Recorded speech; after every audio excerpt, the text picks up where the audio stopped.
Vamos a esperar unos minutos que se incorpore otro compañero para iniciar el evento del día de hoy. Por favor. Muy bien. Bueno, buenos días.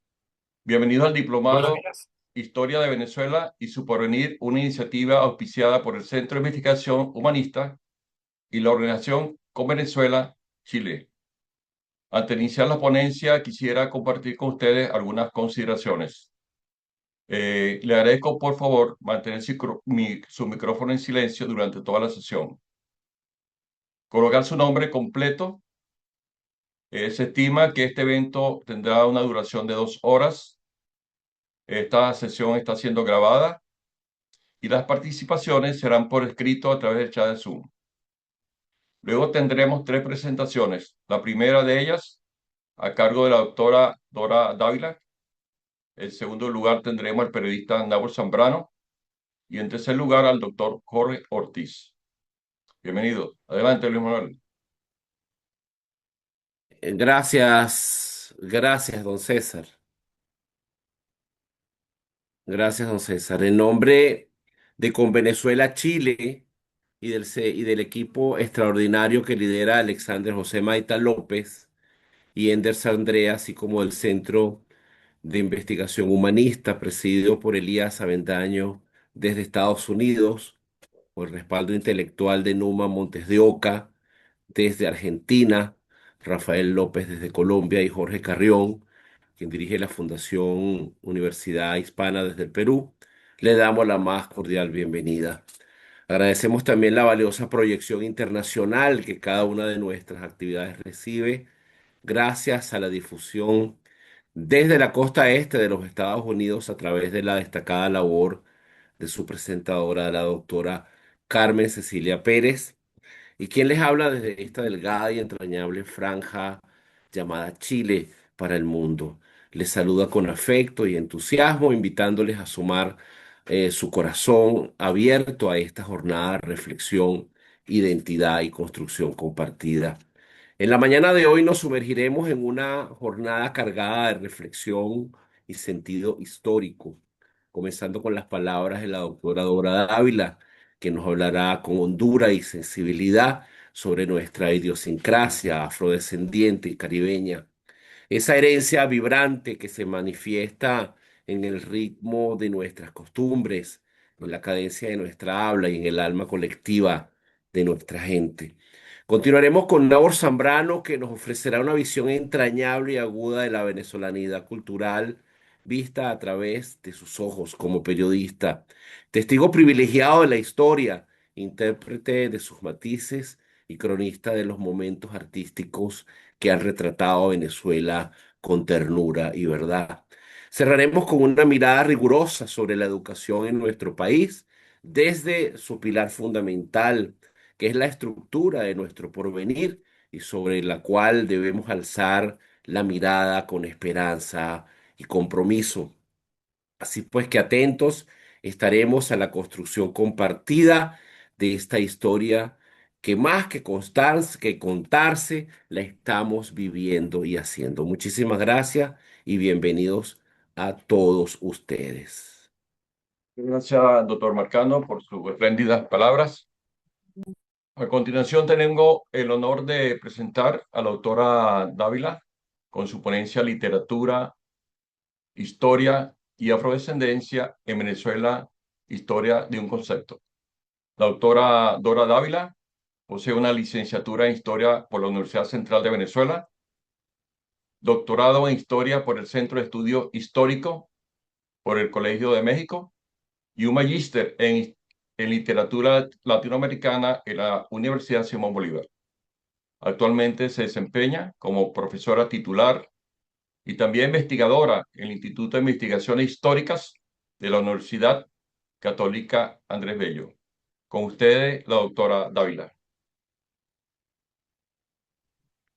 Buenos días a todos. Muchas gracias por las presentaciones y bueno, muchas gracias por la invitación a este evento que espero que tenga mucho éxito en su camino.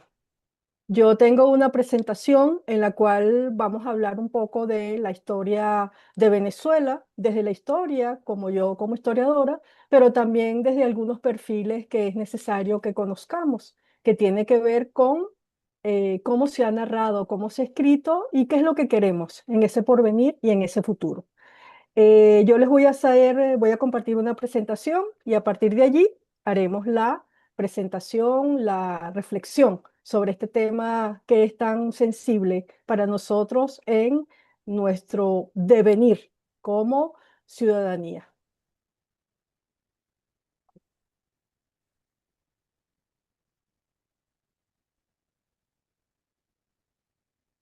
Esta presentación de hoy yo le puse por título Literatura, Historia y Afrodescendencia en Venezuela.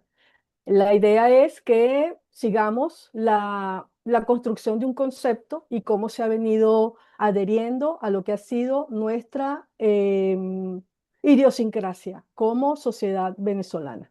En primer lugar, bueno, ¿quién está acá hablando con ustedes y por qué este tema? Bueno, en primer lugar, yo escribo sobre, bueno, lo que hacemos, solemos hacer los historiadores, sobre la gente en el pasado, sobre los libros, las ideas, y esto también tiene una repercusión en el presente. En este momento yo estoy coordinando un libro sobre el tema de la afrodescendencia en Venezuela y el libro está anclado en un evento que tuvimos en el mes de noviembre del año 2023, donde nos reunimos a reflexionar varios académicos venezolanos y de otras partes del mundo a reflexionar sobre este tema tan sensible dentro de la historia. Aquí les dejo también mis redes sociales y mi contacto institucional para ampliar alguna duda o alguna cosa que ustedes quieran sobre el tema. ¿Por qué este tema de la afrodescendencia? Bueno, como yo les he venido comentando, yo soy historiadora, esa es mi formación que tengo. Y el tema o el libro que más se ha acercado a lo que yo he querido reflexionar sobre la sociedad venezolana, sobre este segmento de la sociedad venezolana, es este libro que tiene por título La sociedad esclava en la provincia de Venezuela entre 1790 y 1800. Este libro es un estudio sobre lo que ha sido el devenir historiográfico de esta temática y recoge una serie de documentación del Archivo de la Academia Nacional de la Historia, donde nosotros podemos ver vivencias de una cantidad de personas que forman parte de ese pasado y que estaban insertas dentro de esa institución que se llama la esclavitud. Con esta introducción, bueno, aquí desde el Caribe, desde esta ciudad maravillosa en la cual yo me encuentro, que es la ciudad de Caracas, mirando al mar, ese mar que tenemos acá frente a La Guaira. Bueno, yo voy a reflexionar hoy con ustedes, espero que esto sea de utilidad para todos, sobre lo que es este tema de la afrodescendencia y cómo se ha narrado dentro de la historia de Venezuela para el siglo XX. Empecemos entonces. En primer lugar, el esquema de esta presentación, para los que no conocen un poco la historia del siglo XX venezolano, en realidad esa ha sido la intención, hacia dónde quiero caminar yo. En primer lugar, tenemos que poner atención en la fuerza de los libros de texto. Nosotros nos hemos criado con libros de texto cuando estudiamos en nuestra época escolar, pero los libros de texto tienen una fuerza poderosa que es necesario que los estudiemos y los analicemos y sobre todo que los desmenucemos como tal. En esta primera parte que vamos a comentar, a conversar, vamos a hablar de la prolongación en el tiempo de de las ideas de una figura importante dentro de la historia de la educación en Venezuela, que es el hermano Nectario María y sus visiones sobre la población negra y también sobre la población de los indígenas. ¿Esto por qué? Porque es importante que tengamos conciencia de que son ideas que se han prolongado en el tiempo. Y nosotros que, bueno, ya hemos crecido y estamos en otros niveles de aprendizaje, a veces tenemos que desaprender de ciertas ideas que no son del todo beneficiosas para lo que queremos sobre estos temas sociales. La segunda es el tema de la literatura en la afrodescendencia, el tema afrodescendiente de la literatura en el siglo XX y cómo se ha convertido en una narrativa en la cual es necesario seguir indagando para saber cómo nos hemos contado y cómo nos hemos narrado. En tercer lugar, tengo una genealogía del concepto, por supuesto, hay que buscarle la historia a ese concepto cuando hablamos de afrodescendencia y ese concepto ha tenido un desarrollo dentro del mundo académico y al tener un desarrollo del mundo académico ha tenido también unas dimensiones que están dentro del espectro político y el espectro ideológico. Así que bueno, es natural que sea de ese modo como suele suceder con todos los discursos. En primer lugar, es necesario que nosotros sepamos qué es lo que hace un investigador. Es decir, sea de la historia, de la educación, de la filosofía, de la economía, incluso de las ciencias duras, de la física, de la química, de las matemáticas.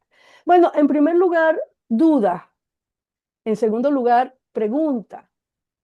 Investiga y por supuesto que lee. Este es el camino de toda investigación. Y con esto les quiero decir que este ha sido el camino de esta reflexión que hoy estoy compartiendo con ustedes.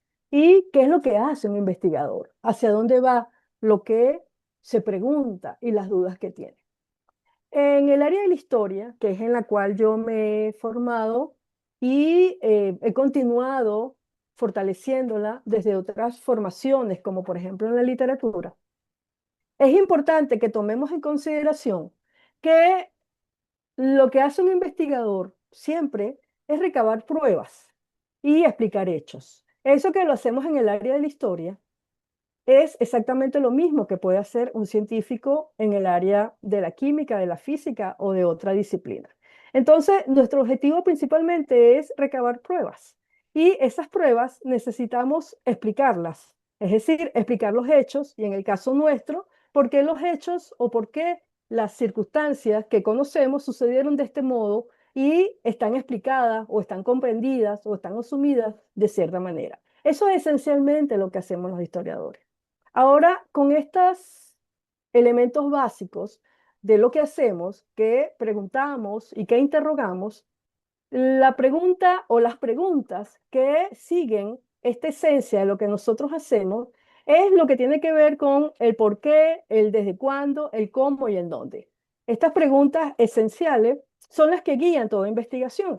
Y con esto lo que quiero decirles es que la pregunta y las investigaciones y las indagaciones que han guiado esto que yo estoy haciendo están movidas por estas preguntas. Entonces, ¿cuáles han sido mis preguntas de investigación? Bueno, mis preguntas de investigación son esencialmente, ¿por qué insistimos los venezolanos? Hablo en Venezuela porque es la realidad en la cual estoy eh, investigando. ¿Por qué insistimos en mostrarnos como que somos cool? Cuando digo cool me refiero a que somos abiertos, a que somos igualitarios y que, bueno, somos gente chévere, vamos a decirlo de ese modo. Ahora, sobre este tema, es poco lo que nosotros conocemos sobre la historia de la afrodescendencia. Y una de las premisas que yo tengo es que en nuestros propios libros de texto y en nuestra propia historia, que ha devenido en este siglo XX, es un tema al cual no se le ha puesto mucha atención. Y más todavía, si nos vamos hacia el pasado, la historia de Venezuela está vinculada de una manera asombrosa con lo que tiene que ver con la cultura del cacao. Nosotros somos o fuimos productores de cacao durante buena parte del siglo XVII, del siglo XVIII y una partecita del siglo XIX, y sin embargo no tenemos una cercanía desde el punto de vista de la historia con esa sociedad del cacao. Entonces, una de las premisas que yo tengo dentro del ámbito de la historia es que no hemos querido acercarnos a la sociedad del cacao, entre otras razones, porque es una sociedad esencialmente negra. Es una sociedad de esclavizados que por razones económicas, que también hay que estudiar, estuvieron vinculados a ese comercio. Entonces, la antagonía que existe entre esa visión del gran cacao y esa visión del esclavizado, que es una historia del siglo XVIII, que es una historia del siglo XVII, esos son espacios de nuestras narrativas a los cuales nosotros también debemos acercarnos. En esta conferencia o en esta clase o en esta reflexión que estoy compartiendo con ustedes, vamos a hablar del siglo XX y de las Bravo. narrativas y cómo se han construido. Pero estas son preguntas que debemos tener presente. Seguidamente, vamos a nuestra primera parte, que es la que les he venido mencionando, en relación a lo que tiene que ver con esa fuerza de los libros de texto.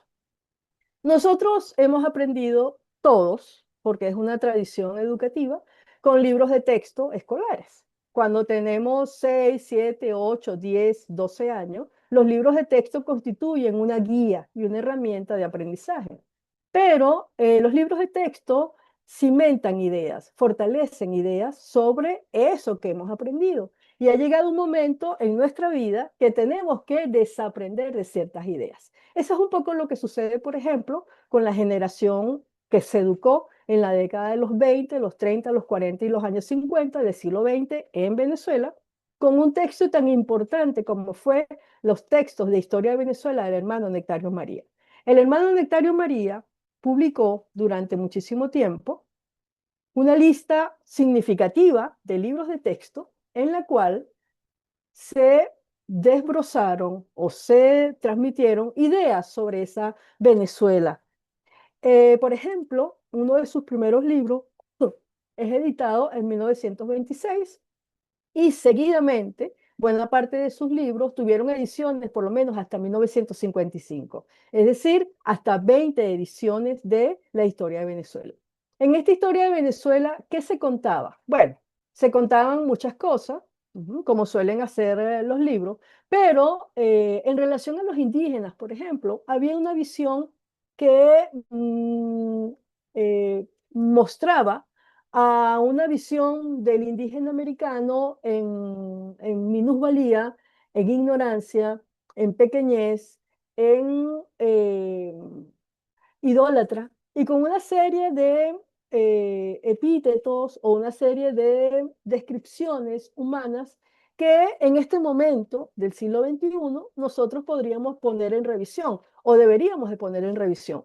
Pero en los años 20, 30, 40 y 50 del siglo XX nuestro, no se ponía en revisión y surgía y quedaba como una realidad que era así y punto. Esto que estamos leyendo acá, por ejemplo, se los voy a leer para que los indios de Venezuela eran idólatras, rendían culto a innumerables fetiches, figuras humanas grotescamente labradas. Los piaches, sacerdotes, las veneraban en sus adoratorios. Algunas tribus ofrecían sacrificios humanos, por ejemplo, los caquetíos de Barquisimeto. El piache era médico y ejercía las funciones de culto.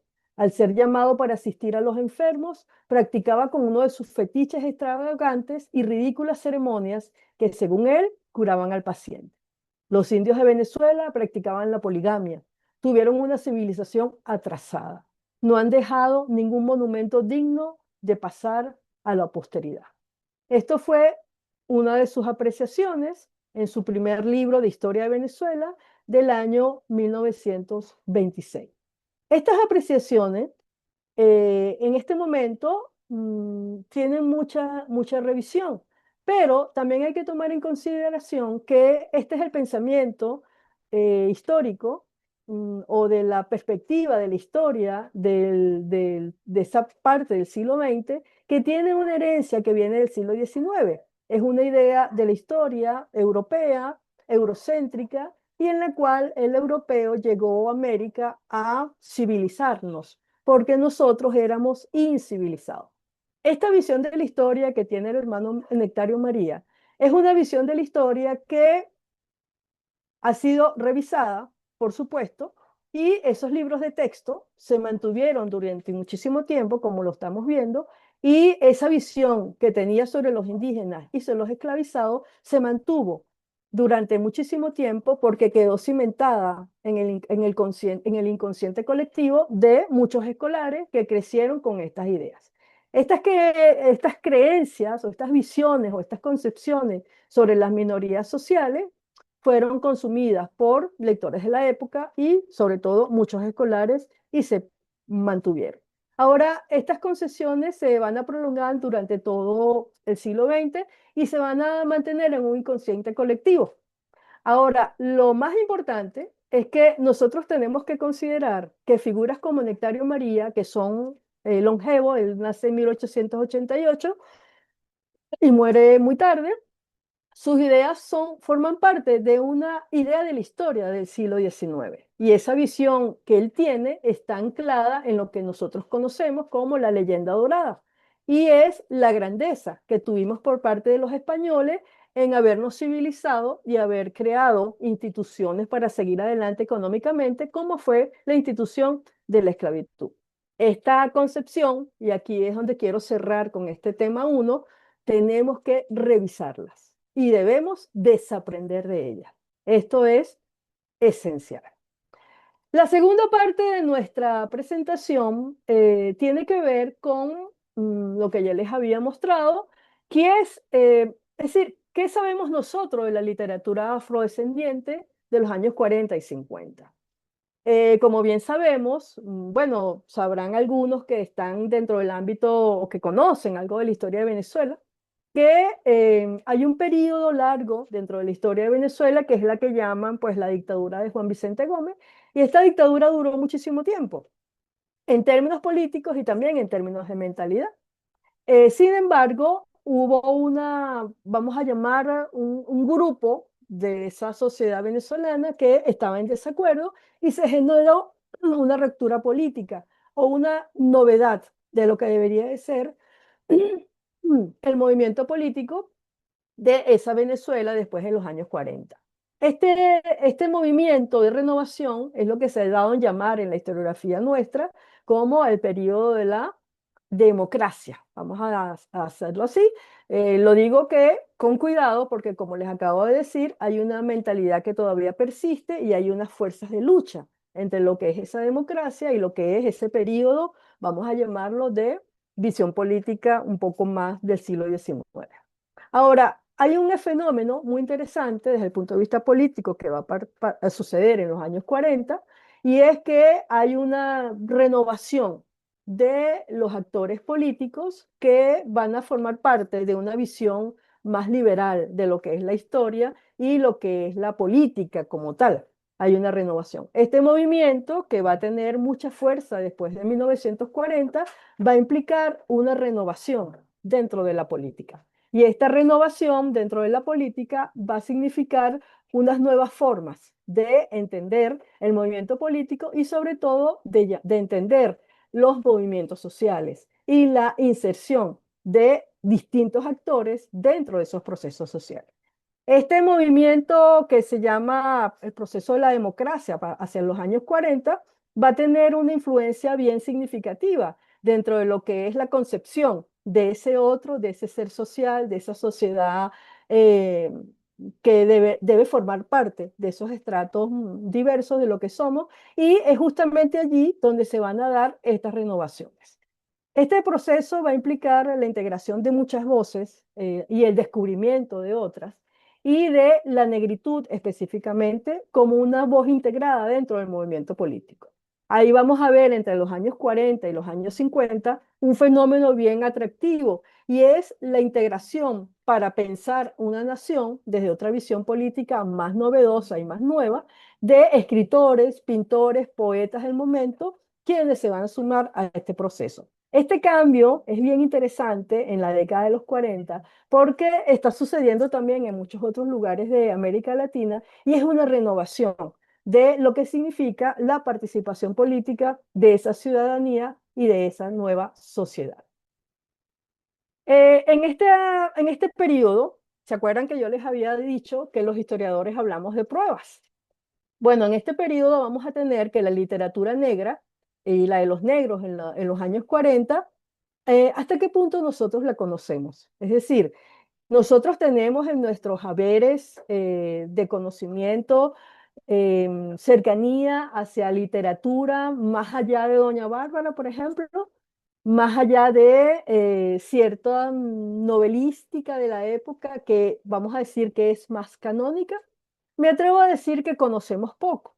Y es porque en los propios libros de texto que van a circular hacia los años 40, esta visión de la sociedad o estas visiones o o estas renovaciones que se van a ver desde otros puntos de partida, no lo vamos a tener presente. Y esa es un poco mi insistencia, que cuando nosotros hablemos de historia, también hablemos que hay visiones e interpretaciones de esa historia y de esa sociedad que también forman parte de esa narrativa y que nosotros debemos conocerla.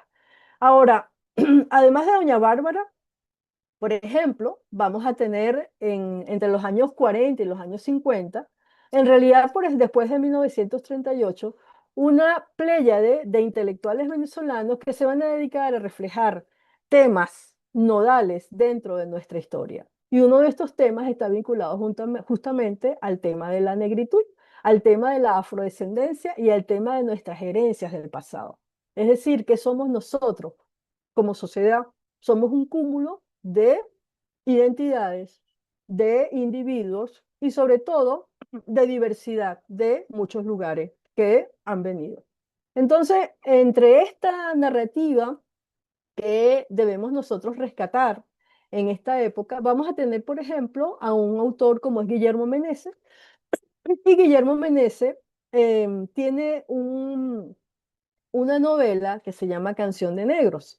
En esa novela lo que hace este autor es un retrato psicológico de lo que es el ser negro venezolano. Es decir, hasta qué punto esa visión del ser negro forma parte de lo que somos nosotros como sociedad y como cultura. Este libro comienza a circular hacia el año de 1940 y es una literatura muy importante para su momento, dada el tema que está reflejando. Para este momento vamos a tener también, por supuesto, vamos a tener a Pobre Negro, que junto a Doña Bárbara van a ser dos novelas significativas sobre el tema de la negritud. Ahora, aquí en este caso, más que la vida, más que la psicología, que es lo que hace Meneses, lo que va a hacer Rómulo Gallego es la inserción de este individuo en un proceso político como pudo haber sido la Guerra Federal de mediados de los años 50 en Venezuela. Esta es una participación política que tiene que ver justamente con una escena bélica, una circunstancia bélica que, al entender del autor, impulsa la vida del esclavizado o del negro que viene con muchas circunstancias de vida demoradas y problemáticas desde el siglo XIX, incluso antes del siglo XIX. Junto a esta novela, Pobre Negro, creo que de alguna manera todos hemos conocido Cumboto de Ramón Díaz Sánchez, que también está inserta dentro de este proceso de la Guerra Federal del siglo XIX y que implica describir también una psicología de lo que es la participación de ese individuo como afro en el tema de la sociedad de la época. En estas dos obras vamos a tener, o en estas tres obras, vamos a tener una intención por comprender la psicología de ese otro. Y este es un tema muy interesante, porque es una manera de entender cómo ese ser venezolano, vamos a ponerlo entre comillas, forma parte también de una venezolanidad que está anclada en el tema de las gestas heroicas, que tiene mucho que ver con una visión de la sociedad muchas veces sesgada. Así que estas tres novelas, con su visión psicológica, tienen una visión, tienen una perspectiva que siempre es interesante tomar en cuenta para ver cómo se concibe a ese afrodescendiente en su momento. Hay una novela interesante, bueno, todas lo son, pero esta tiene es un cuento de Julio Garmendia. Es un cuento un poco más tarde, es hacia la década de los 50, pero lo que hace Garmendia en este cuento va más allá de la psicología del afro y es la inserción en la vida cotidiana de la ciudad de una persona que tiene una vida marginal. Entonces, aquí lo que estamos viendo en este cuento de Julio Garmendia a través de este personaje Ladia, de esta negra que viene de zonas marginales del país, lo que estamos hablando es un tema que está muy vinculado a lo que es la pobreza de ciertos sectores populares que van a formar parte de nuestra historia. Entonces, lo que hace Garmendia en este momento, con este cuento, es un paso adelante en relación a esa psicología de ese otro que ha formado parte de lo que somos nosotros como identidad y como, vamos a llamarla como venezolanidad en términos más generales. Finalmente, bueno, en este paseo que estamos haciendo por este tipo de novelística y de cuentística de los años 40, hay un cuento de Manuel Rodríguez Cárdenas que se llama Tambor y es de 1938. Es importante porque es como una poesía para negros y para mulatos, como él lo define.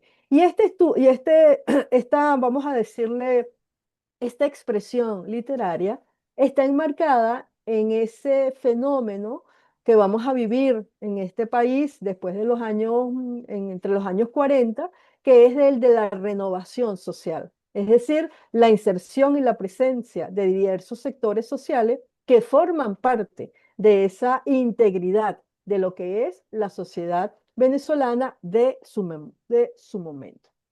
Bueno, la tercera parte de esta clase volando, de esta clase rápida sobre lo que es esta historia de Venezuela en el siglo XX, tiene que ver con la genealogía de un concepto.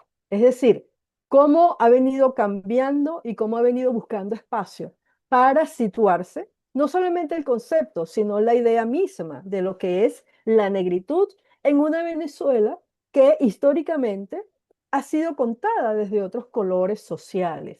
Cuando hablo colores sociales, me refiero es que en nuestra historia, como tenemos la gesta de la independencia con mucha fuerza de individuos de primer orden y de familias importantes que hicieron nuestra historia, tenemos que hay sociedades que forman parte también de esa historia que no han sido narradas como debería de serlo. Y entonces aquí es donde está un poco mi necesidad, pues, de investigación, de mis preguntas, de seguir buscando e indagando qué es lo que ha pasado.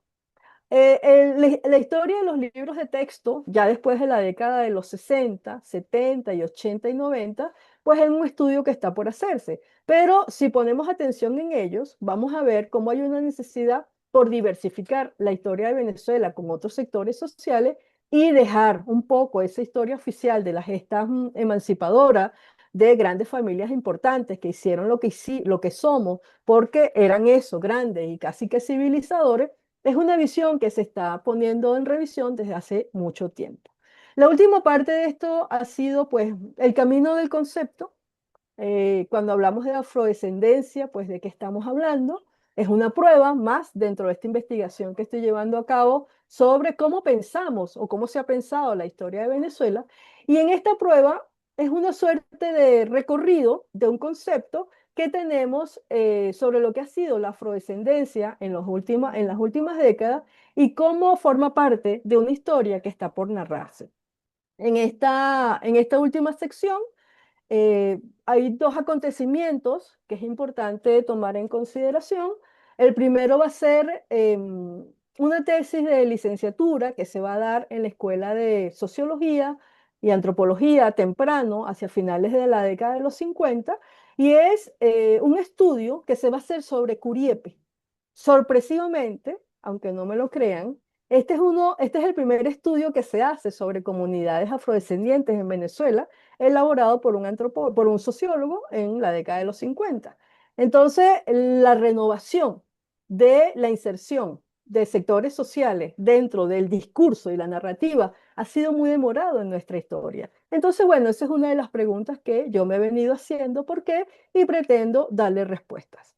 En el año 68, como ustedes saben, hay un proceso de renovación en los estudios universitarios, sobre todo en en la Universidad Central de Venezuela, y tiene mucho que ver con los temas que se están debatiendo. Y parte de esos temas tienen que ver justamente con un elemento de carácter social.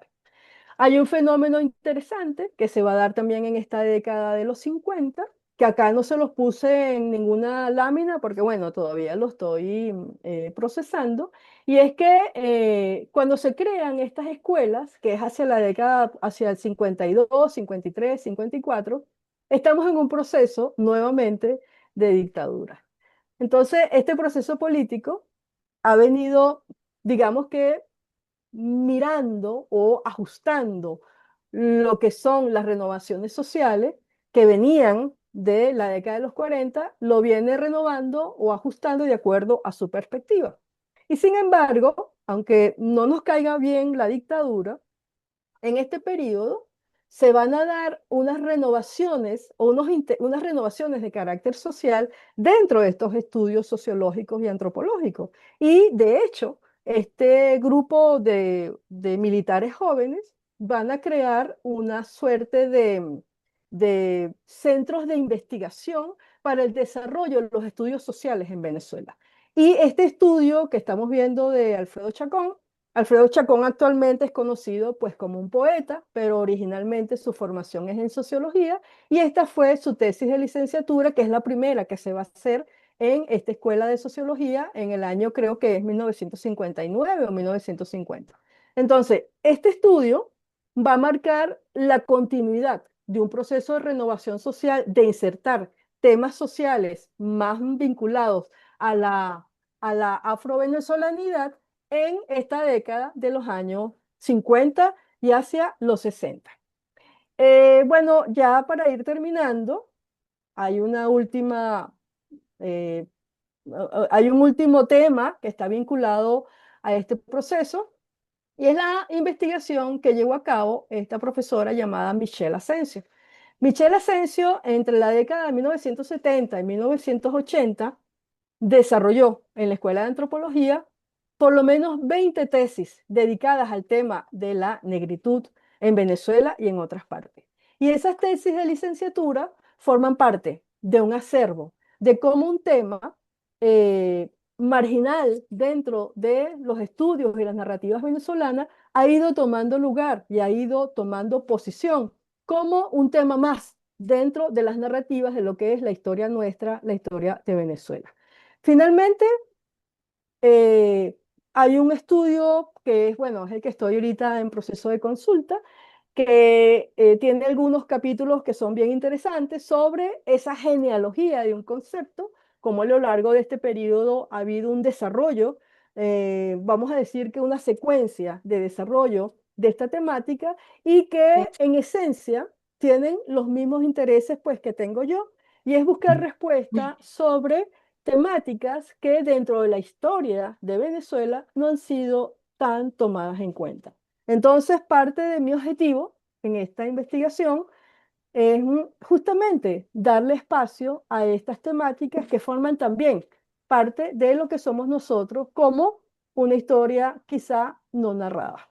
Finalmente, bueno, espero que esta clase haya despertado curiosidades y sobre todo hayan comprendido que la historia no es contar con inocencia, sino investigar, preguntar e indagar y sobre todo dudar.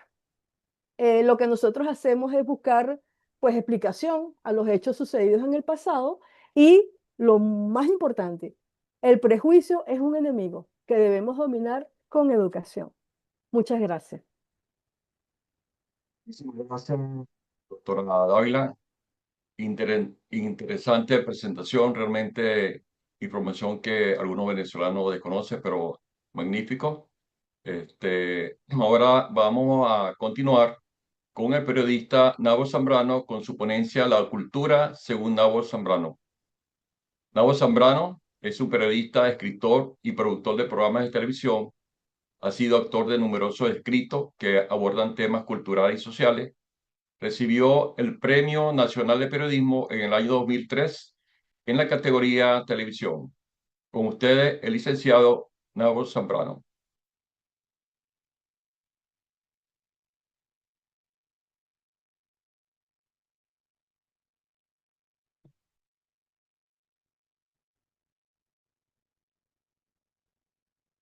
Nabo Zambrano, por favor. Ahí, dale. No, quita. ¿Ya? ¿Me escuchan? Perfecto. Se escucha y Sí, se ve, se escucha y bueno, se ve. muchísimas gracias.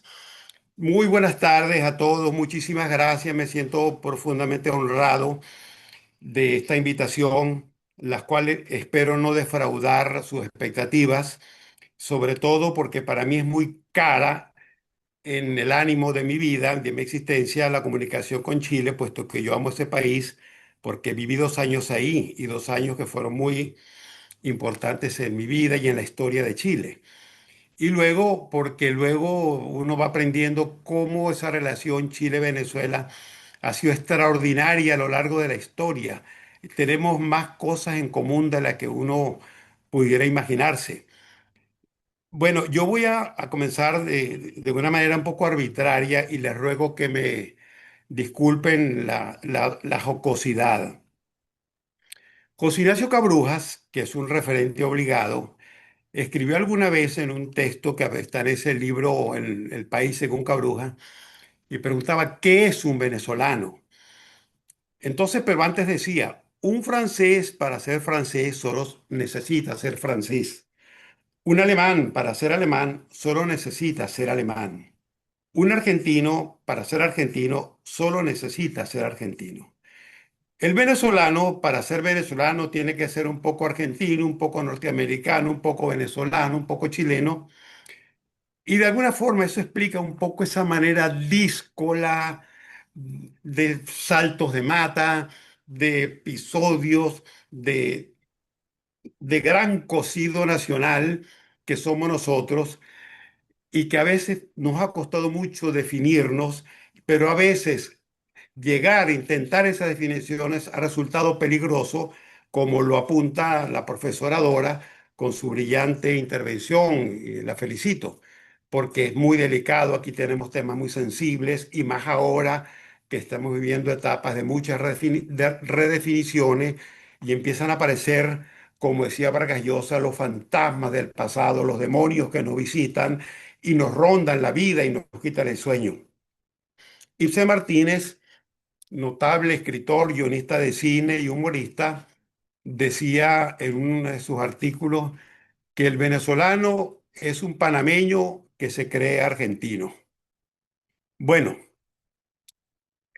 cuando el amigo Jesús Marcano me invita, yo por supuesto me resistí porque estoy poco menos que preocupado frente a la sapiencia y la rigurosidad con que la doctora Dávila ha hecho su exposición y eso no deja de sentirme bastante incómodo. Y luego el señor, el amigo que va a venir, le ruego que me disculpe que se me acabe de ir su nombre.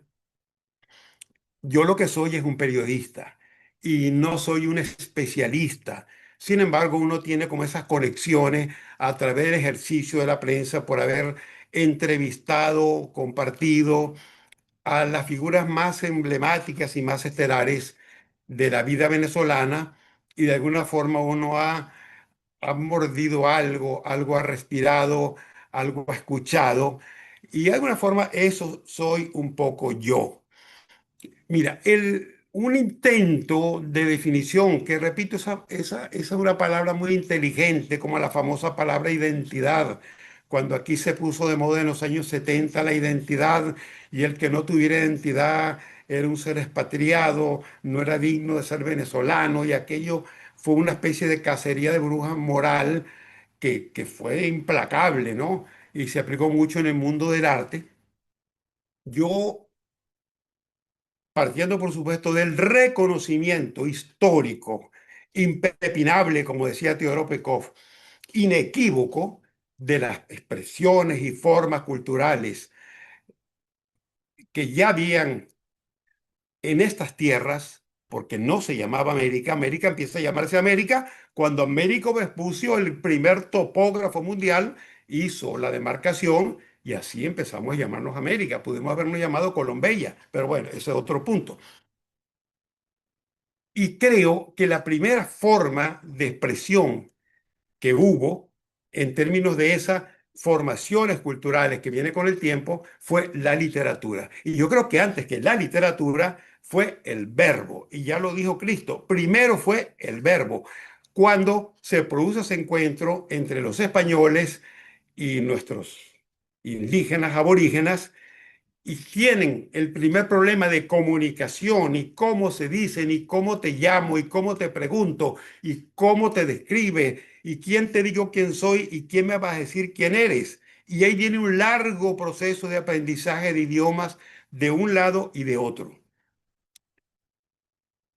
La, la, la presencia española tuvieron la previsión de que venían sacerdotes, venían escritores, venía gente muy culta que fueron haciendo los registros de toda esa aventura que significó el, el término es muy polémico, el encuentro de dos mundos, resistencia indígena, descubrimiento, pero ese momento, cuando comienza, y ellos empiezan a escribir, entonces Bernal Díaz del Castillo, Oviedo Ibáñez, el padre de las casas, el mismo Cristóbal Colón, que ya medio ciego, él logró pergeñar unas notas donde él se asombraba de lo que estaba viendo.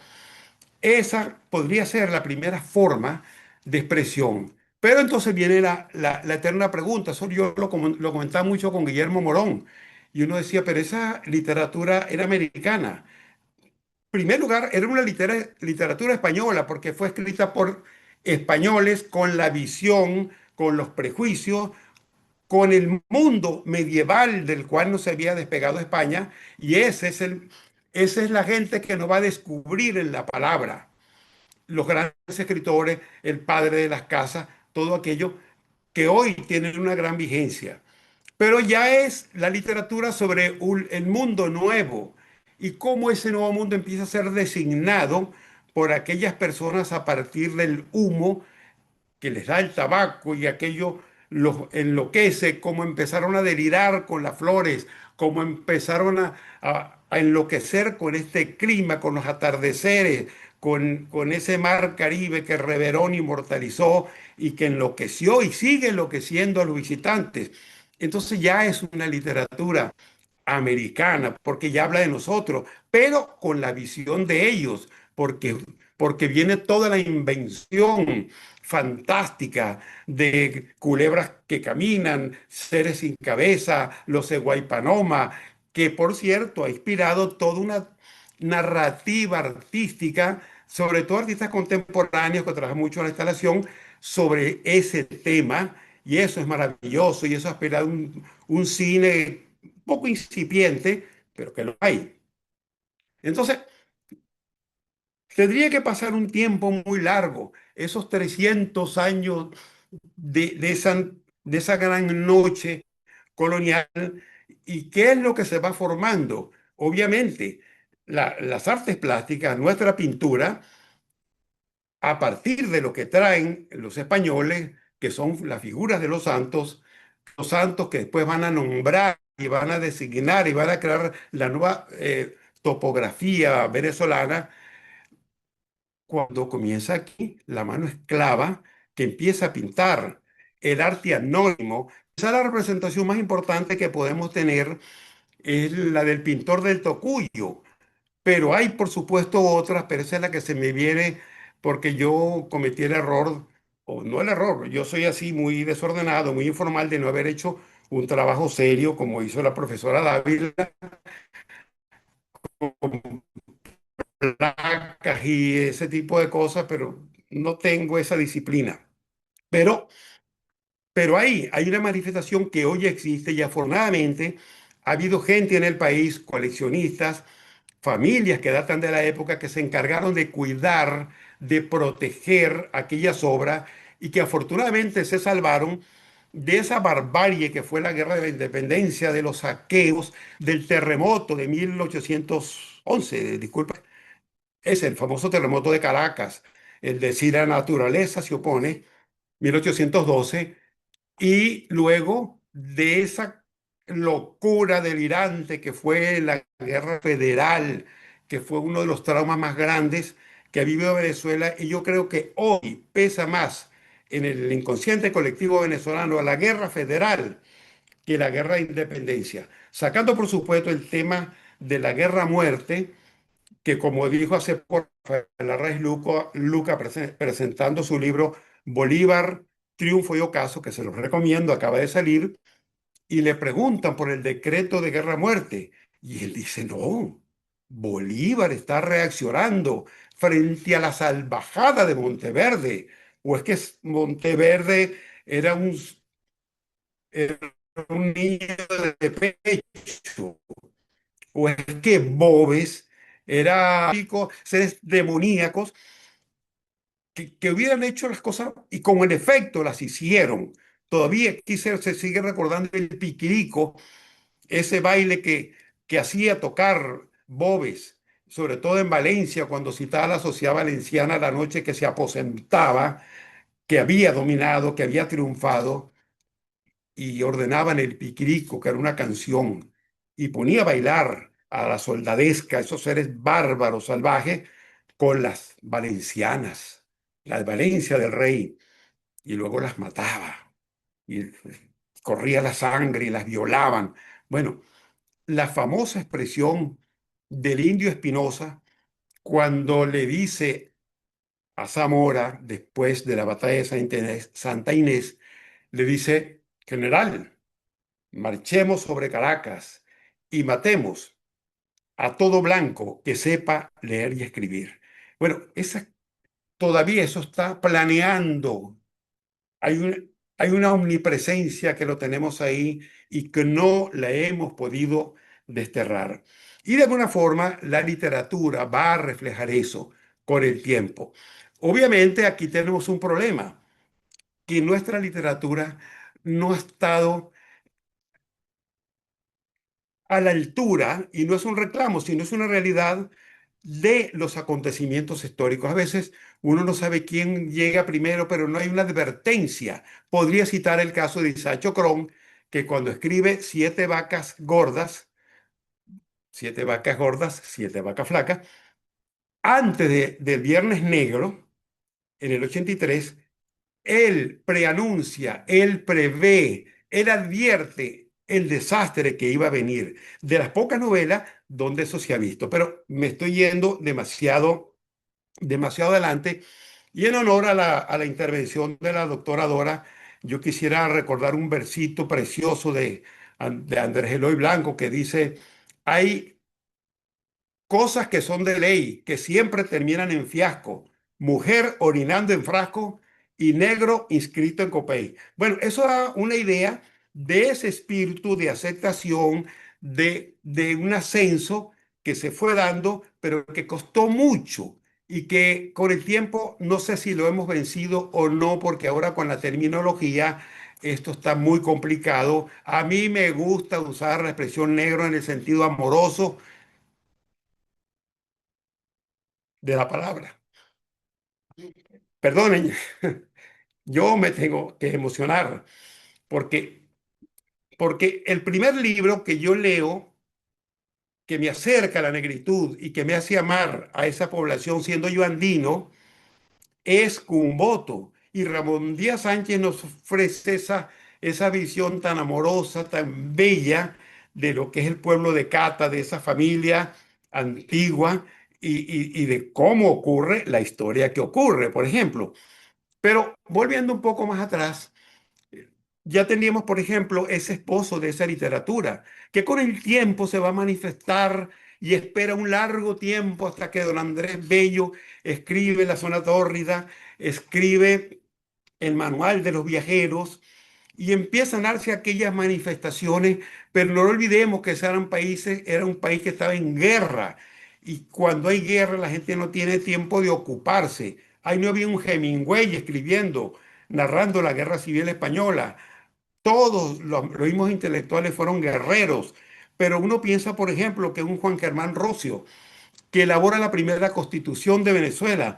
Esa es una pieza literaria en toda la línea de la palabra, por su nivel de humanismo, por su sentido de universalidad, por su adelanto en la forma y en los tratos cívicos.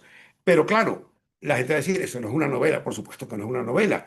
Pero entonces aquí volvemos al tema, cuando una novela es ensayo, cuando el ensayo es narrativa, cuando es el caso, por ejemplo, de Ramón J. Velázquez, que de repente su libro Las Confesiones Imaginarias de Juan Vicente Gómez era un ensayo.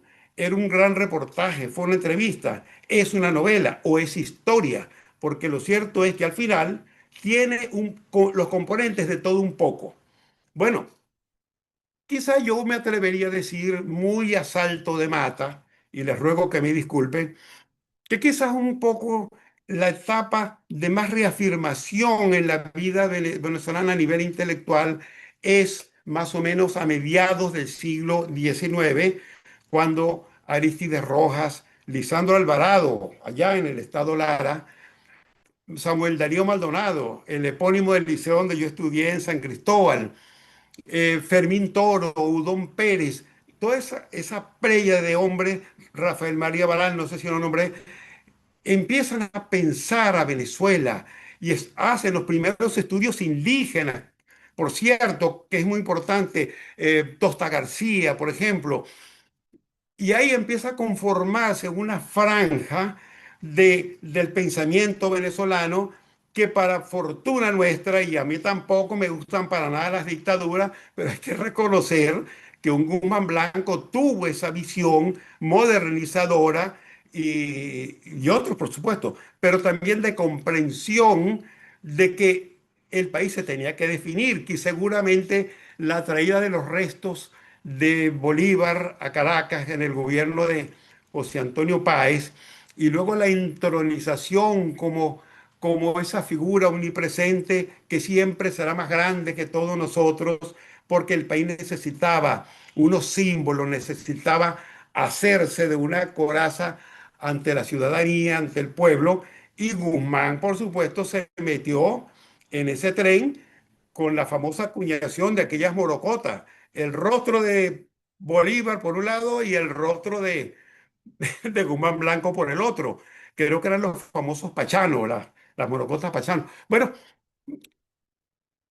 eso unido, por supuesto, también al hecho mismo de que, por ejemplo, en las artes plásticas, y uso la expresión en términos sumamente amplios, don Andrés Bello, el abuelo de Andrés Bello, Juan Pablo López, el Banco Central de Venezuela, la torre esa del Banco Central, que el arquitecto es el gran arquitecto Tomás Sanabria. Siempre hay que recordar a los héroes civiles que han construido esta escultura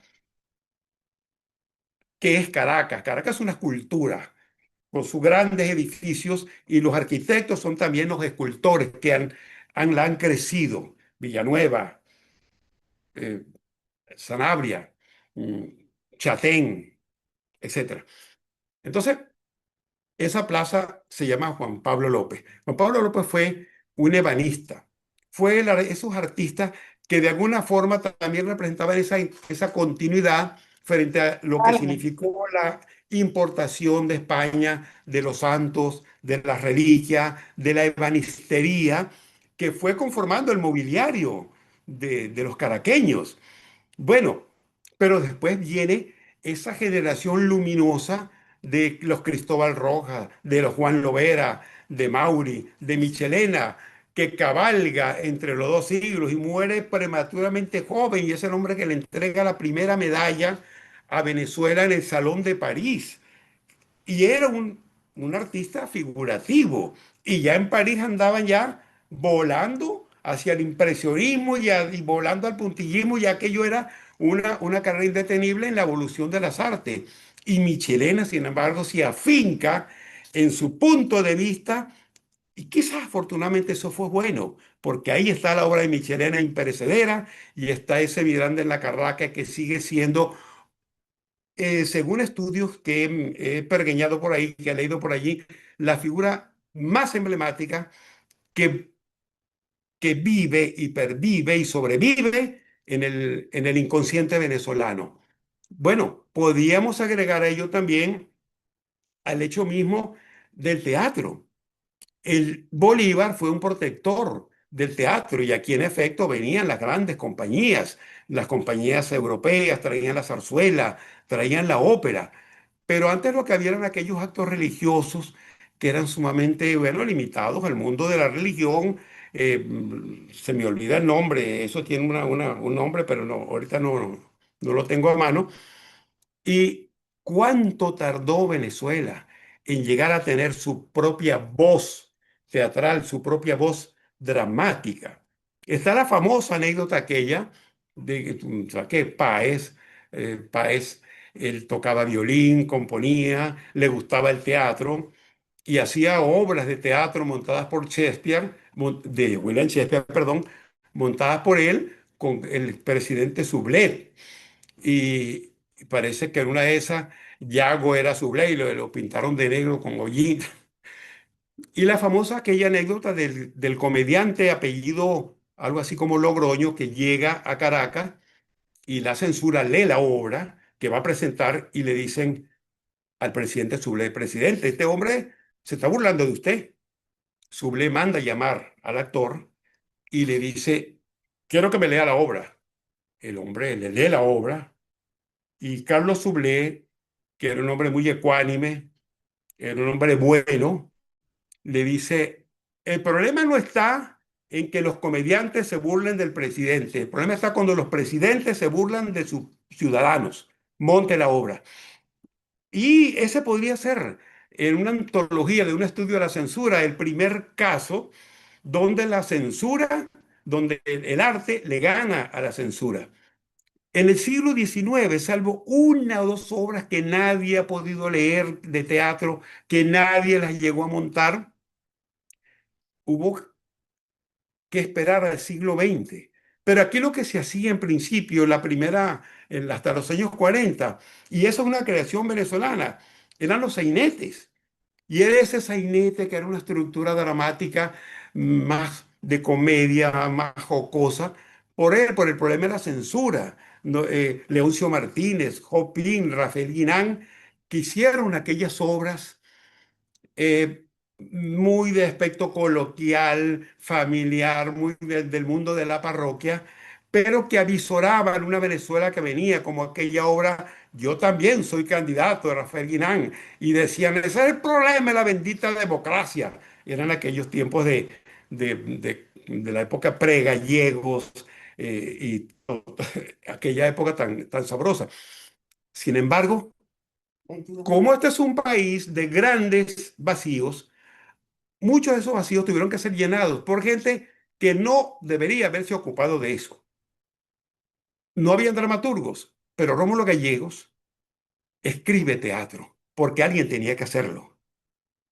Elizabeth Chen, Ida Granco, dos grandes poetas venezolanas de enorme vigencia, escriben teatro. Teatro que, por cierto, no perdió vigencia, que todavía las compañías de teatro de hoy, esos muchachos, van a esas obras, las revisitan y las vuelven a montar y las estudian. Ahí tenemos tres casos. Tenemos el caso, por ejemplo, de la crítica, porque el teatro, las obras de Tobar y Tobar, las obras de Michelena, las obras de la generación del 18 a la que perteneció Rómulo Gallegos y Fernando Paz Castillo en literatura, pero también es la etapa de la Academia de Bellas Artes, sí, de Bellas Artes. Ellos no tenían una persona que los guiara, una persona que les que discutiera con ellos a nivel de la crítica. ¿Y quiénes se ocupan de la crítica? Fernando Paz Castillo, que era un joven poeta, un muchacho, y muéranse, no se mueran.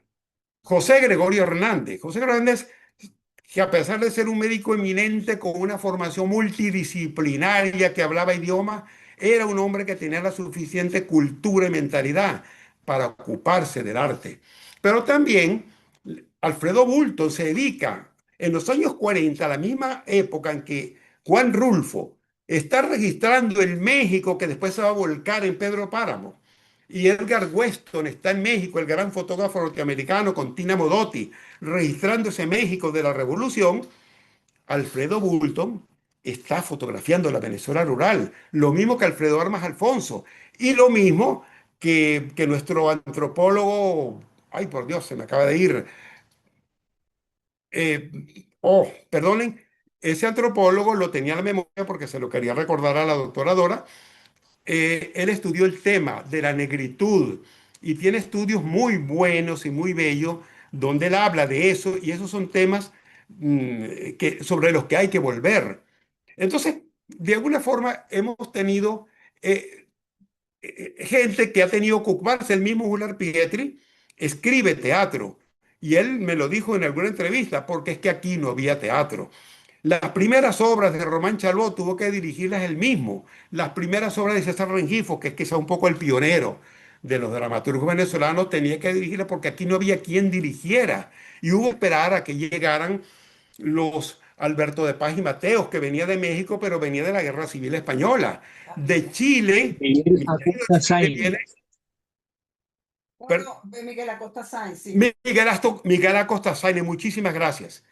Eh, Amigo nuestro, fue nuestro profesor ahí en la escuela de sociología. Yo estudié sociología varios semestres, hasta que el chichero me dijo, con eso no se hacen revoluciones. Y Alfredo Chacón era nuestro profesor también. Bueno, Horacio Peterson llega a Venezuela eh, y inicia la carrera de la dirección teatral. Mariano Picón Sales, y esto es mi homenaje a Chile, y lo digo para cerrar, cuando trae la misión chilena del Pedagógico de Caracas y se crea ese instituto de altísimo nivel que sacó la gran promoción de educadores venezolanos a nivel ya superior, o la que funda el mismo Picón Salas cuando se crea la facultad, ay, mi amor, perdona, que esto se cayó aquí, ay, Dios mío. Se escucha todo Seguimos sin bien. problema.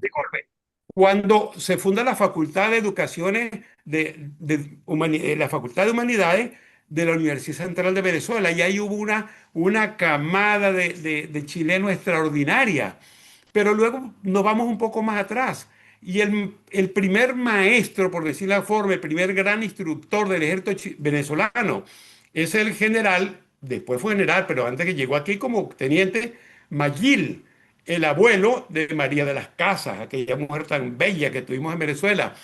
Y es el hombre que agarra el ejército de Castro y lo va profesionalizando. De manera que aquí tenemos una deuda muy, muy grande con Chile. Es un país al que queremos mucho. Y yo me quedo corto cualquier cosa que diga, porque en Chile vivieron Rómulo Betancourt, Jaime Lucinchi, los periodistas Héctor Mujica y Federico Álvarez. Bueno, Pablo Antillano, que vivió allá, y yo que viví 3 años allá y fui profundamente feliz tomando vino y bailando cueca. La bailaba muy mal, pero la bailaba. En fin, y vaya estas paradas. Y no, y hay más, hay más. Aquí hay chilenos de altísimo nivel que llegaron y se incorporaron al metro de Caracas, que se incorporaron a la ciencia, a la educación. Uno de los ministros de Allende, el doctor Malthus, vino para acá y fue el asesor de todos los gobiernos de la democracia por sus altos conocimientos en la economía. Bueno, mire, mi esposa me está haciendo señas que ya me pasé del tiempo, y yo lamento mucho porque creo que me quedé esbozando lo que iba a decir, porque creo que me quedé corto. Y les pido disculpas por los vacíos, les pido disculpas por todo lo que haya dejado afuera, pero la intención mía es sembrar una pequeñita inquietud Cuidado, cuidado. en esos venezolanos que están en Chile, para que no pierdan las raíces, para que siempre sepan que este es su país,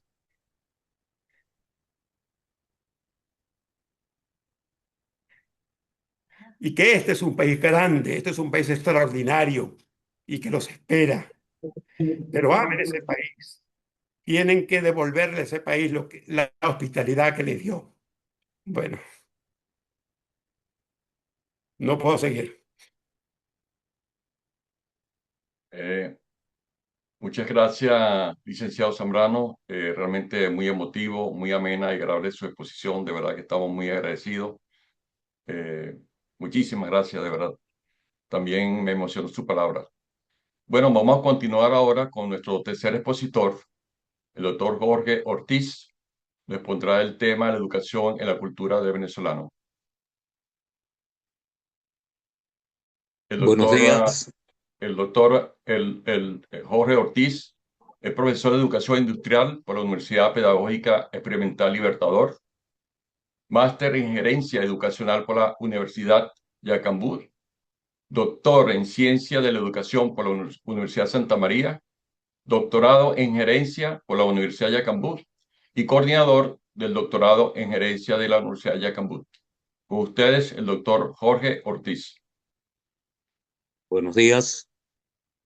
¿Se oye? ¿Se oye? Sí, perfecto. Buenos Sí, días. se oye perfectamente.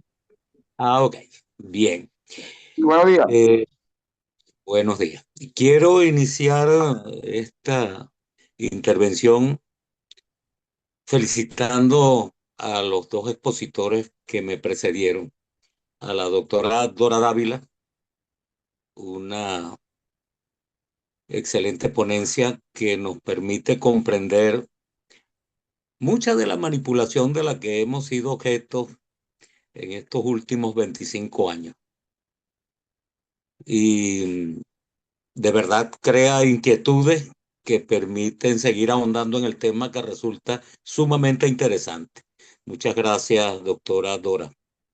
Y también a Nabor Zambrano, al que tuvimos la oportunidad de ver muchas veces como reportero de noticias en la televisión venezolana, si mal no recuerdo, en Radio Caracas Televisión. Se nota, licenciado, que sus palabras salen del corazón. También uno se emociona al escucharlo.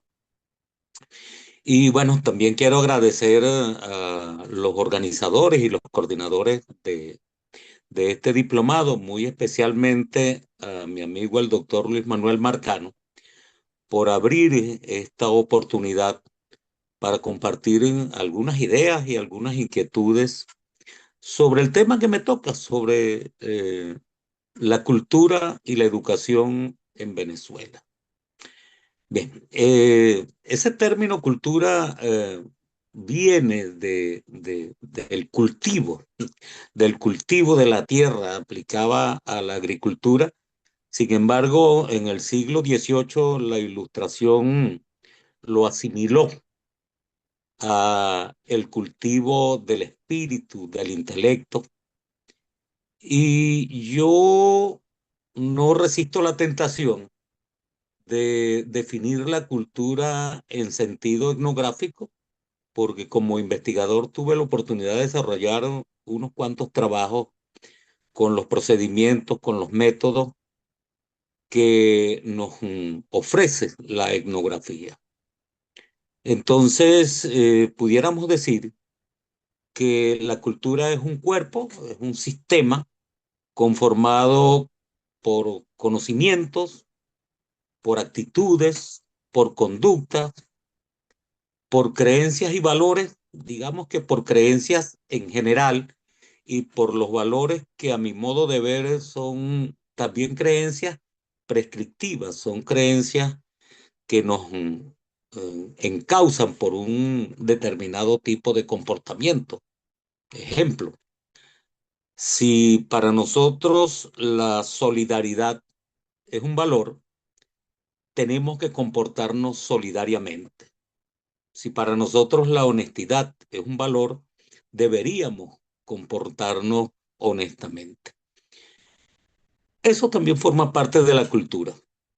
Obviamente las actitudes y los comportamientos, las actitudes como una predisposición para la acción. El arte es muy importante, forma parte también de la cultura, cosas como la música, la literatura, el teatro y otros son parte importante de esto. Las normas que regulan nuestra vida, que encausan lo que hacemos. Los sistemas simbólicos también. Los seres humanos somos entidades de significado, de interpretación. Por ejemplo, comerse un almuerzo solo es distinto que comérselo en compañía de otros. Tiene un significado compartir un almuerzo con motivo de algún evento importante. No se trata simplemente del acto de alimentarse. Entonces, la simbología también es un componente muy importante de la cultura. En ese sentido, el estudio de la cultura debería tener una importante dimensión fenomenológica, a mi modo de ver cómo aparecen los eventos que se presentan en nuestra realidad ver cómo aparecen en la conciencia de cada quien. Eso también nos permite entender muchas cosas. Estamos hablando muy probablemente de subjetividad, de cómo cada quien ve las cosas, y de la intersubjetividad, de cómo en grupo nosotros podemos llegar a una comprensión más o menos colectiva de los eventos que nos rodean.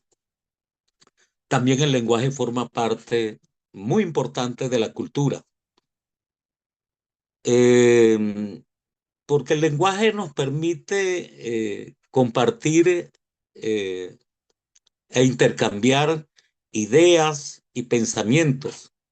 Seguramente sin el lenguaje, la cultura como una construcción social no sería posible. Decía Khalil Gibran,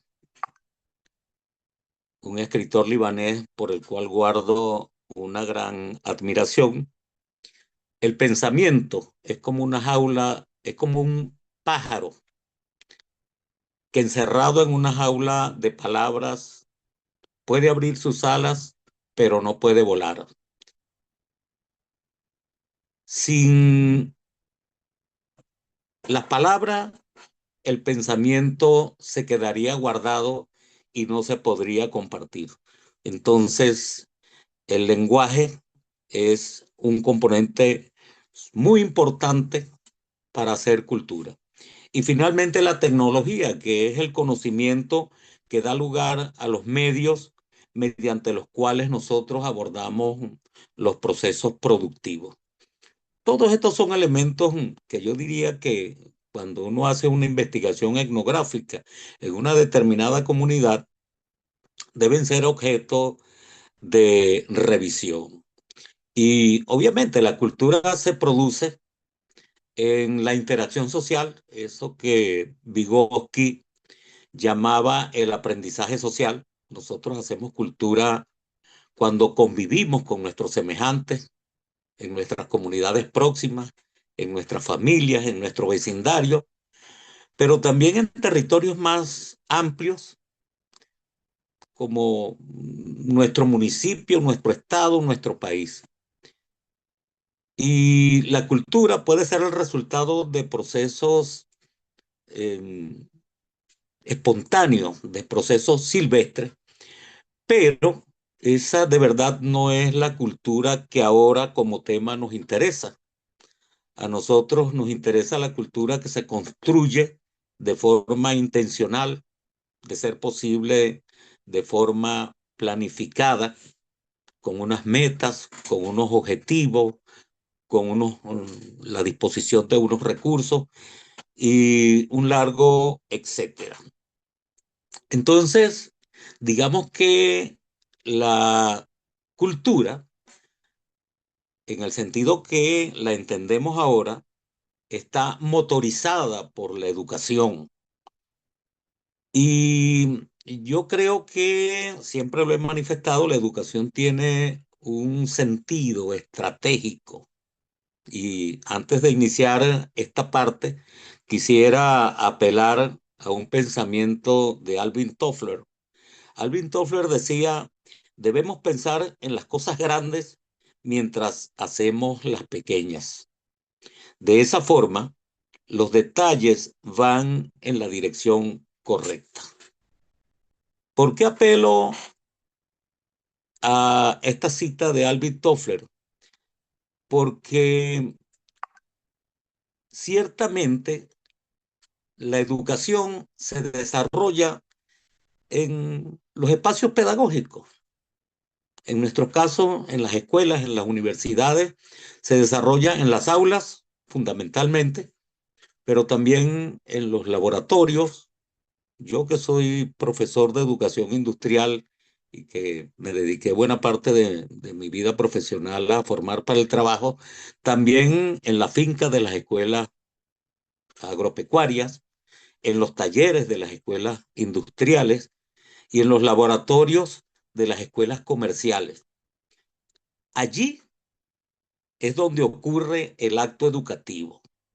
Obviamente eso tiene que estar dirigido desde instancias superiores, pero como decía Napoleón, las batallas finalmente se ganan con la infantería. Y la infantería de la educación está constituida por los maestros, por los docentes que actúan en esos espacios que a veces parecen pequeños, pero que son las trincheras donde ocurren los combates verdaderos. Entonces, yo decía que la educación tiene un propósito estratégico y yo diría que político. ¿Por qué señalo esto? Es decir, si nosotros revisamos los artículos, perdón, del 1 al 9 de la Constitución de la República Bolivariana de Venezuela, Doctor Ortiz, un nos segundo. vamos a encontrar. Doctor Ortiz, un segundo. Está en modo presentación. Por favor, avise cuándo debe cambiar la lámina. Por favor. Sí, Gracias. yo creo que debemos pasar ahora a la tercera lámina, a la cuarta, perdón, a la cuarta. Tiene ahorita Educación y cultura. Ok, es la que tiene en pantalla. ¿La ve? Sí, educación y cultura. Avise, por favor, cuándo va a cambiar la lámina. Por favor. Gracias. Ah, pero no veo la lámina acá, En pero es pantalla la sí cuarta. en pantalla sí Es se un- ve, profesor Jorge. sí, Para todos lo están viendo. Dice educación y cultura. La educación con sentido exacto, estratégico. esa es, sí, esa es.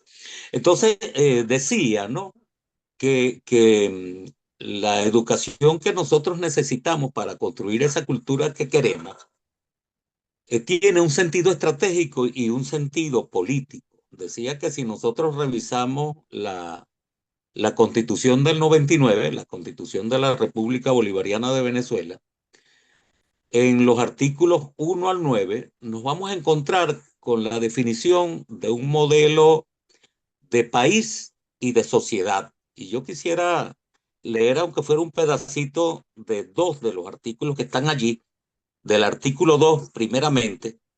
El artículo 2 dice, Venezuela se constituye en un Estado democrático y social de derecho y de justicia que propugna como valores superiores de su ordenamiento jurídico y de su actuación la vida, la libertad, la justicia, la igualdad, la solidaridad, la democracia, y lo dejo hasta allí. Fíjense que allí hay parcialmente la definición de un modelo de país. Luego el artículo número 3 dice, el Estado tiene como fines esenciales la defensa y el desarrollo de la persona, el respeto a su dignidad, el ejercicio democrático de la voluntad popular, la construcción de una sociedad justa y amante de la paz, la promoción de la prosperidad y el bienestar del pueblo, la garantía del cumplimiento de los principios, derechos y deberes reconocidos y consagrados en esta Constitución. Y cierra una cosa sobre la que quiero hacer énfasis. Dice, la educación y el trabajo son los procesos fundamentales para alcanzar estos fines.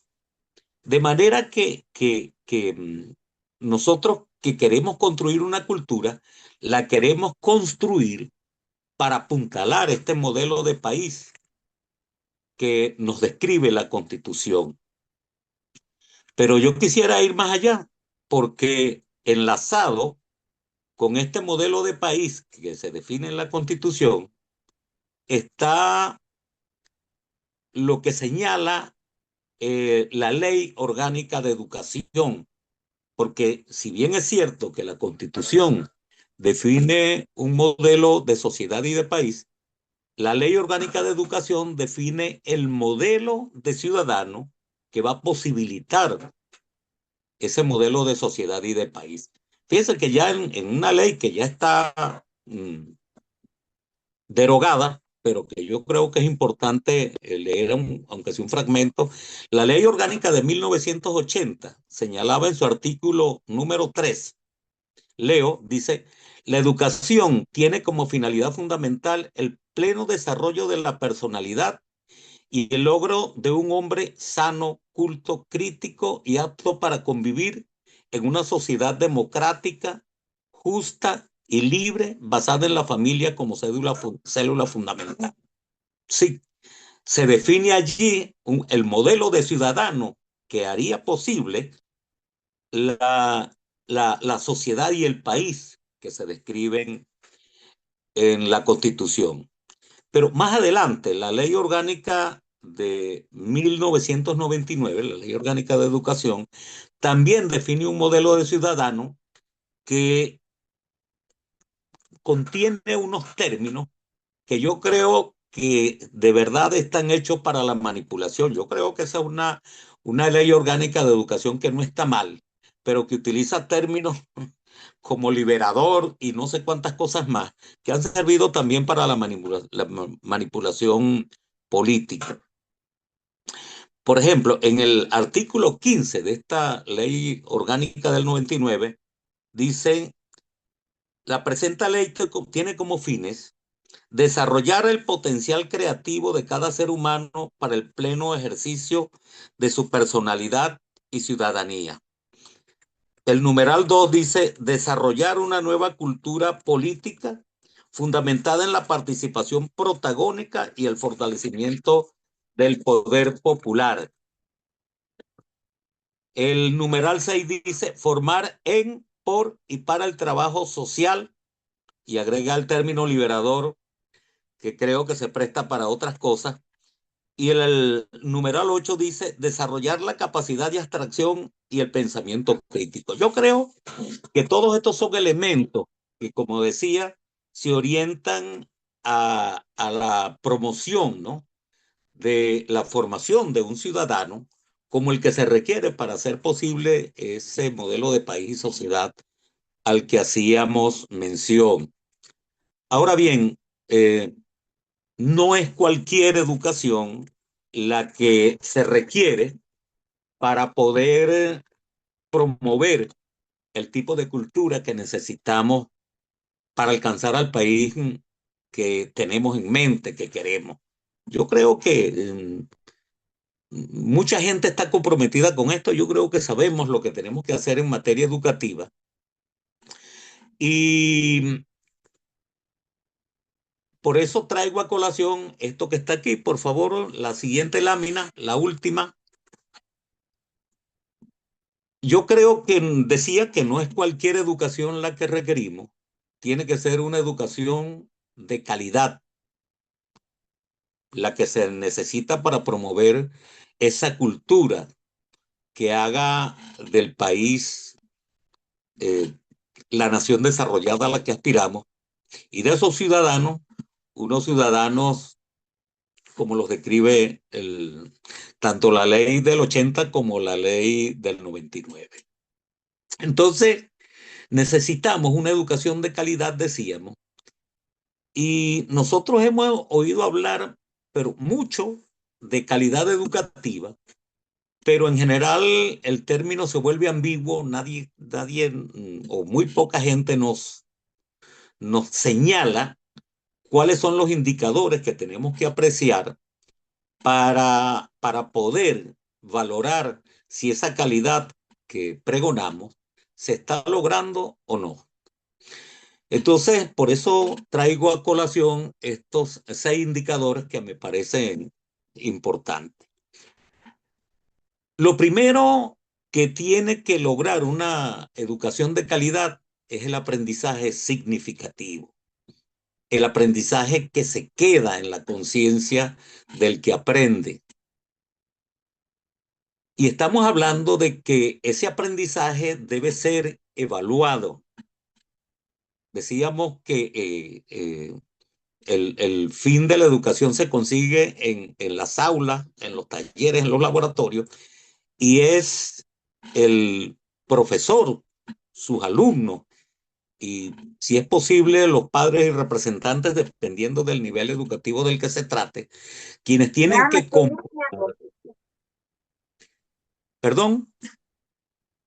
quienes tienen que comparar lo que se quería lograr en términos de aprendizaje y lo que finalmente se logra. Yo creo que la contrastación de estas dos cosas nos permiten saber hasta qué punto ese propósito se está alcanzando. Se necesita entonces evaluación rigurosa, educación de calidad, con evaluación rigurosa y de calidad. El segundo componente.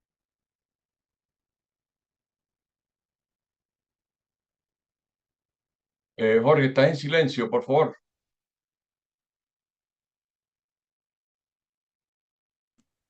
Ajá, ya, Gracias. volvimos, se Sí, oye. gracias. Bueno, decíamos que entonces el aprendizaje significativo es el primer indicador de la calidad, que, que es muy importante que ese aprendizaje se evalúe, que se demuestre que se está logrando, porque si esa educación no es capaz de ofrecer ese aprendizaje, es una educación que no es de calidad y equivale a no tener ninguna educación. Decíamos que el segundo componente, el segundo indicador, es la eficacia. La eficacia tiene que ver con el logro de metas y de objetivos. Y eso significa que una educación de calidad debe ser planificada. Debe establecer esas metas y esos objetivos y acompañando a esas metas y a esos objetivos unos lapsos para hacer lo que se tenga que hacer, unos recursos que se vayan a emplear para lograr los propósitos que se propongan, unos responsables de cada actividad que se vaya a desarrollar y en general todas las metas que se desean lograr. Es decir, cuando nosotros evaluamos el proceso educativo, tenemos que ver entonces si esa eficacia se está logrando. Acompañando a estos dos primeros indicadores, tendríamos también la eficiencia. La eficiencia está muy vinculada a la optimización de los recursos, incluido el tiempo. Nosotros sabemos que en materia educativa casi siempre los recursos son escasos. Por lo general hay un déficit, por lo general tenemos menos recursos de los que deberíamos tener, de los que quisiéramos tener. Sin embargo, las metas, los propósitos, los fines, tienen que cumplirse optimizando los recursos de los que disponemos. Y eso también requiere no solamente una evaluación de resultados, sino una evaluación de procesos. Cuando estamos entonces desarrollando nuestras actividades educativas, tenemos que ir valorando el cómo estamos utilizando los recursos, el cómo utilizamos incluso un recurso natural no renovable que se llama tiempo. Muy importante. Otro elemento de una educación de calidad es la relevancia. Nosotros decíamos que los dos actores más importantes en un proceso educativo son el maestro y el estudiante. Claro, alrededor de ellos están otros actores, pero yo creo que estos dos son los protagonistas. Estos dos actores sociales tienen que mantenerse satisfechos con lo que están haciendo. Tanto el docente como el estudiante tienen que darle relevancia, darle importancia a las actividades que están desarrollando para que eso pueda generar satisfacción. El docente no trabaja solamente por un salario, también trabaja, como decíamos, por elementos de carácter simbólico y en este sentido la relevancia es muy importante. Eso significa que su trabajo debería ser reconocido. El estudiante también necesita ese reconocimiento de parte de los educadores y en ese sentido la relevancia es un elemento muy importante de todo proceso educativo si quiere llamarse de calidad. Un quinto elemento de una educación de calidad es la pertinencia. Las instituciones educativas y sus actores sociales tienen que mantener vinculación con su entorno próximo y con el entorno más lejano para enterarse de que si lo que están haciendo responde a las necesidades de esas comunidades, sí o no. Entonces, y la pertinencia también tiene que ver con la satisfacción de las necesidades individuales de cada estudiante. Entonces, tanto la institución educativa, cada organización educativa, como los docentes, tienen que esforzarse por darle pertinencia a lo que están haciendo, por responder a las necesidades educativas de, bueno, de sus clientes más cercanos, que son los estudiantes, en el sentido no comercial de clientes, y por las necesidades educativas de las comunidades a las que pertenecen esas instituciones, sencillamente porque la educación tiene que contribuir en el máximo grado posible al desarrollo integral de esas comunidades. Y el último indicador de calidad que he traído a colación es la equidad. La equidad es la garantía de que quienes participan en los procesos educativos van a tener éxito en el sistema educativo, éxito administrativo, porque van a ser aprobados y van a poder ser promovidos en los diferentes niveles de ese sistema educativo, y éxito también en la sociedad, que la persona que egresa del sistema educativo pueda ser alguien útil a la sociedad en términos culturales, productivos y un largo etcétera. Ahora, con la equidad tenemos un problema, y yo creo que ya con esto iríamos cerrando. Hay un falso dilema desde hace muchos años, y ese dilema tiene que ver con equidad y calidad. Pareciera que cuando se promueve una educación de calidad, se hace a costa de la equidad. Pareciera que cuando la educación se promueve con calidad, la equidad, digamos que se dificulta la equidad, porque pareciera que la calidad es solamente, o ofrece solamente oportunidades para los más capaces, entre comillas. Y cuando la educación se vuelve equitativa, la calidad también se pierde. Parece que la calidad, parece que la equidad se tratara de alcanzar a costa de la calidad. Entonces, ese falso dilema yo creo que es necesario resolverlo, y no resulta tan difícil. Yo creo que estamos claros en lo que hay que hacer para tener una educación de calidad con equidad. La pregunta es cómo lo logramos. Manuel Álvarez, que es un especialista en esta área español, él dice que la calidad con equidad se logra individualizando el currículo, que cada estudiante debe tener un currículo personal. Y ustedes se dirán, bueno, si un sistema tiene 2 o 3 millones de estudiantes, ¿cómo hacemos para tener 3 o 2 o 3 millones de currículos? La respuesta que da Manuel Álvarez es sorprendentemente sencilla. Él dice que el currículo se individualiza con la gestión educativa por proyecto.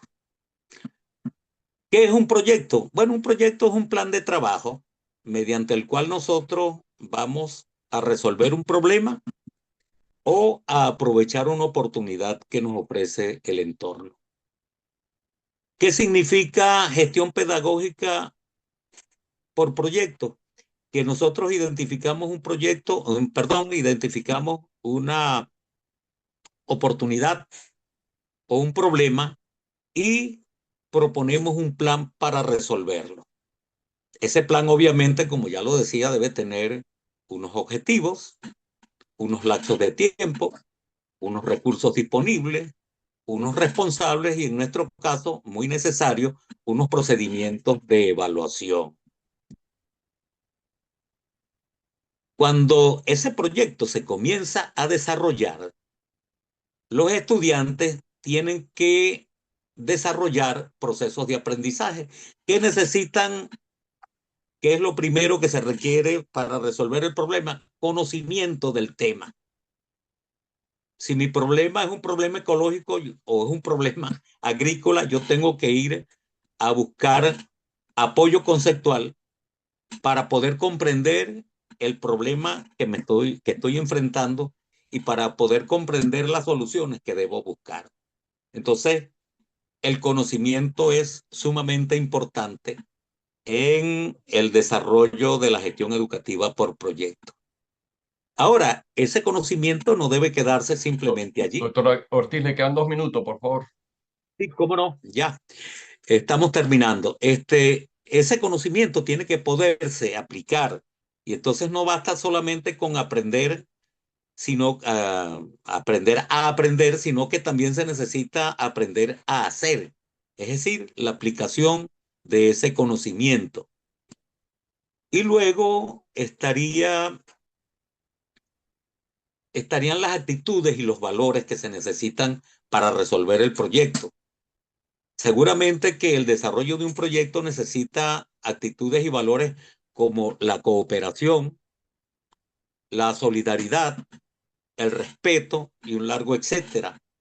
Entonces, cuando se hace una gestión educativa por proyecto, yo no me voy a preguntar para qué yo necesito esta ecuación o para qué necesito aquella función trigonométrica si ya he buscado esa información para poder resolver el problema.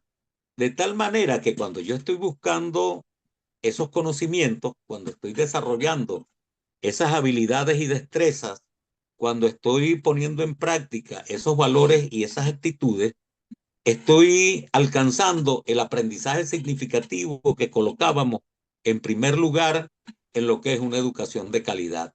De tal manera que estamos convencidos que sí es posible lograr calidad con equidad educativa, pero hay que disponerse para eso.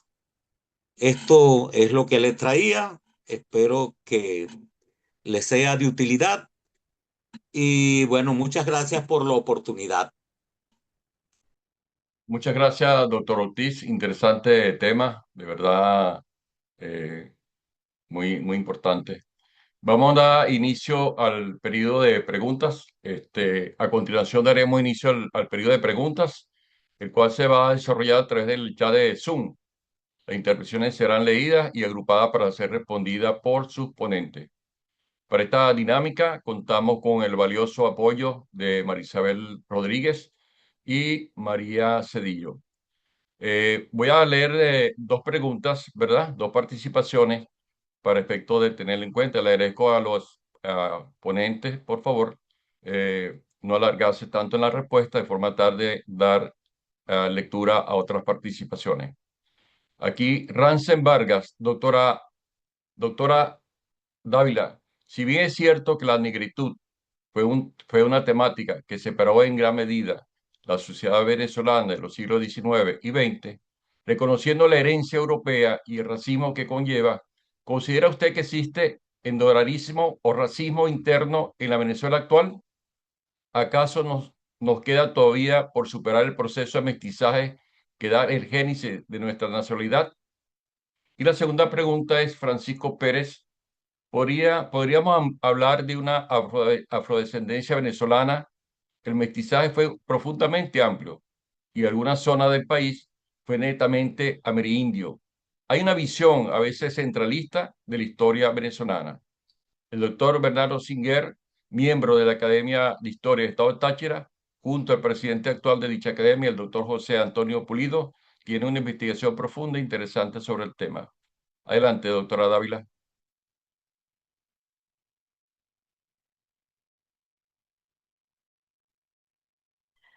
Gracias por los comentarios y bueno, muchas gracias a todos en su chat bueno, por sus palabras sobre esta presentación. Yo, bueno, me tomé aquí el trabajo de apartar las comentarios que estaban en el chat y bueno, son los que usted acaba de leer. En relación a lo que pregunta Rancés Vargas, sí, efectivamente, yo creo que tenemos que desaprender muchas ideas vinculadas al prejuicio y lo que usted llama endorracismo o racismo interno, eso es justamente la esencia que guía mi investigación. Yo creo que nosotros tenemos, bueno, no solamente nosotros como venezolanos, sino que creo que este es un espíritu que está todavía a nivel global, que lo vivimos, y es que tenemos un endorracismo y un racismo interno, que no solamente está vinculado con el tema de los colores, sino que también está vinculado con el tema de las migraciones, con el tema de la pobreza. Es decir, es un problema que tenemos a nivel global con el cual tenemos que enfrentar.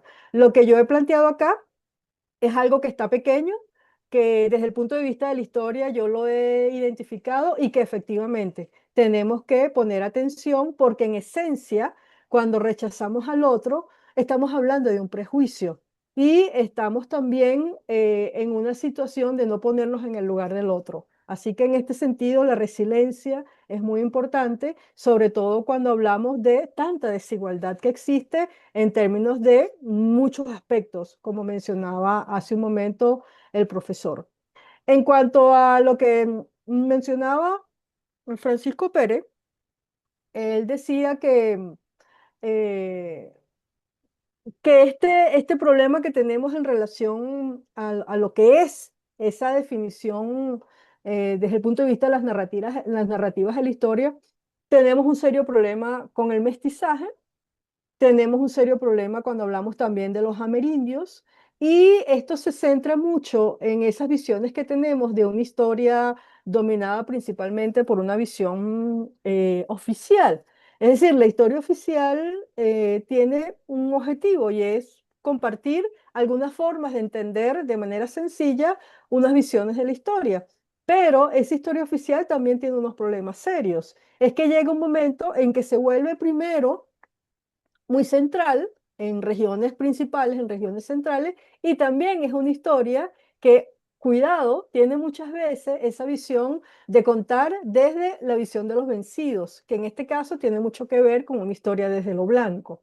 Y bueno, también es un poco una historia que está trazada por las visiones de la masculinidad. Entonces son elementos que hay que tomar en consideración a la hora de hacer las revisitas de todas estas conceptualizaciones sobre cómo ha sido narrado ese pasaje. Tiene toda la razón Francisco Pérez cuando hace este comentario. En cuanto a lo que comenta Carlos Guerra sobre el aporte que ha hecho el hermano Nectario María, efectivamente, el hermano Nectario María tiene una producción, pero vastísima, sobre lo que ha sido el pasado venezolano. Él se concentró mucho en el estudio de la región de Guanare, también en la región de Barquisimeto, y sus estudios sobre la Virgen de Coromoto son primerísimos en lo que tiene que ver con la patrona pues, de la religión en Venezuela, y esta región de Guanare y Portuguesa. Sin embargo, como les dije en la presentación, forma parte de un pensamiento decimonónico, que si hacemos un análisis en relación a los esclavizados y a los indígenas, tiene una visión que corresponde a una concepción de la historia del siglo XIX. Y en ese sentido tenemos que tener mucho cuidado. Por eso les digo que la historia no es inocente, es decir, la historia esencialmente es ideológica y tenemos que tener mucho cuidado y desarmarla en sus partes. Por eso hay que saber leer, no se trata de leer, sino saber leer. Rafael Moreno preguntaba o comentaba sobre el tema de la educación media, que es esencialmente ideológica. En realidad, toda historia es ideológica. Yo creo que si nos vamos por allí, vamos a tener bastante tela donde cortar. Lo que tenemos que tener nosotros atención es en las ideologías que hay detrás de ciertos conocimientos y de ciertos saberes. En la medida que tengamos conciencia sobre eso que arropa a ese saber o a ese conocimiento, yo creo que en esa medida estamos aprendiendo. Por eso insisto, la historia no es inocente, la educación no es inocente, la política no es inocente. Creo que hay que saber identificarla para tener unas herramientas de funcionamiento ante esos entes que, bueno, es natural que funcionen de ese modo. Finalmente, Ángel Gustavo Cabrera comentaba sobre, bueno, un tema que actualmente tenemos con el tema de las escuelas y, bueno, el tema político vinculado a unas conductas, vamos a decir que conductas regresivas. Debo indicar que si nos centramos en los libros de texto, es decir, hablando de esas escuelas, los libros de textos todos han tenido una fuerza, vamos a decir, transformadora desde el punto de vista educativo, de manera más constructiva. Pero realmente también en los libros de texto hay muchos elementos ideológicos que se imponen de alguna manera desde el camino de la educación. Creo que ahí hay que tener también mucho cuidado. Si nosotros revisamos los libros de texto actuales sobre la historia en Venezuela, vamos a encontrar muchos elementos críticos. Pero ojo, también si revisamos lo de los años 70, lo de los años 80, los años 90, también vamos a encontrar elementos. Lo que pasa es que no se crea porque que están en el pasado está más lejano, también están presentes y en su momento fueron muy fuertes. Y ahí es donde los historiadores hacemos nuestro trabajo. Pero en este momento que lo vemos con mucha fuerza, la fuerza es porque lo estamos viviendo, porque lo estamos viendo. Pero en su momento también estos elementos que, bueno, algunos especialistas los llaman artefactos, como tal, como Michel Foucault, son artefactos que tienen un trabajo y una función dentro de esos aparatos ideológicos. Pero lo que yo estoy haciendo en esta investigación, si efectivamente estoy identificando esos problemas, no me meto tanto con la fuerza del aparato ideológico inmediato, sino con la fuerza que históricamente han tenido los artefactos como los libros de texto para transmitir ciertas visiones del otro y cómo nosotros en este momento debemos tener atención sobre cómo ese otro ha sido contado, cómo ese otro ha sido narrado, cómo ese otro ha sido visto. ¿Para qué? Para tener conciencia de que muchas veces están trazadas por visiones prejuiciadas sobre ese otro. Entonces no solamente es el negro, también es el migrante, también es la mujer, también es el pobre. Es decir, también una cantidad de elementos sociales que están allí en juego y que, como dije al principio, en esta sociedad global que vivimos, hay que tener mucho cuidado con ellos. Muchas gracias.